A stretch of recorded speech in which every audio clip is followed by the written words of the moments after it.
"Your Majesty shouldn't purr so loud," Alice said, rubbing her eyes, and addressing the kitten respectfully, yet with some severity.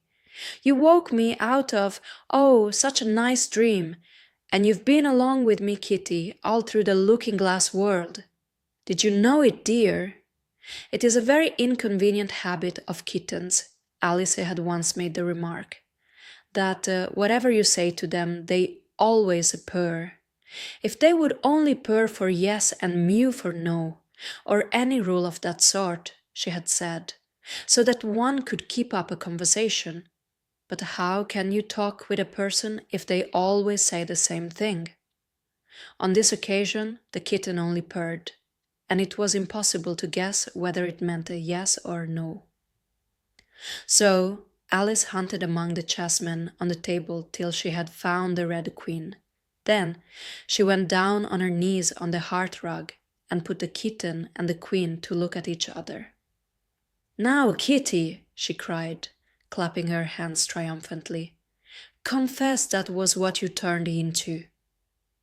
"But it wouldn't look at it," she said, when she was explaining the thing afterwards to her sister.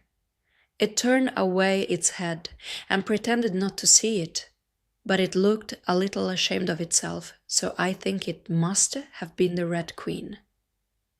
"Sit up a little more stiffly, dear," Alice cried with a merry laugh, "and curtsy while you're thinking what to pour. It saves time, remember." And she caught it up and gave it one little kiss, just in honor of having been a Red Queen.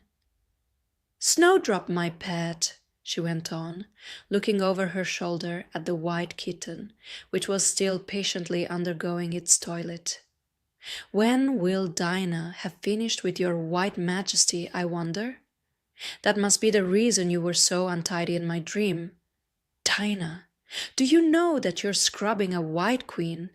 Really, it's most disrespectful of you." "And what did Dinah turn to, I wonder?"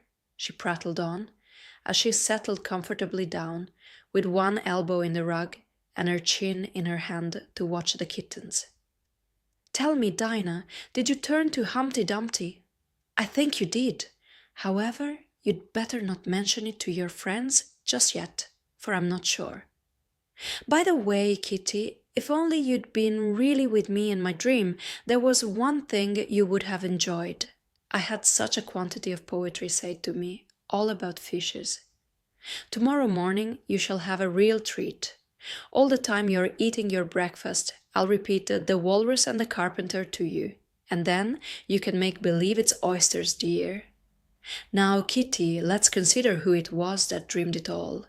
This is a serious question, my dear, and you should not go on licking your paw like that, as if Dinah hadn't washed you this morning. You see, Kitty, it must have been either me or the Red King.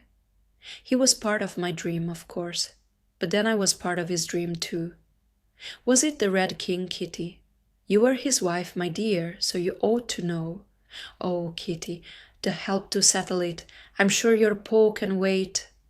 But the provoking kitten only began on the other paw and pretended it hadn't heard the question. Which do you think it was? A boat beneath a sunny sky, lingering onward dreamily.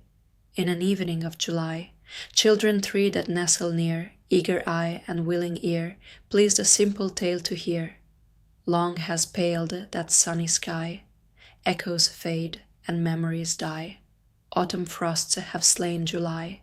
Still she haunts me, phantom-wise, Alice moving under skies never seen by waking eyes. Children yet, the tale to hear, eager eye and willing ear, lovingly shall nestle near.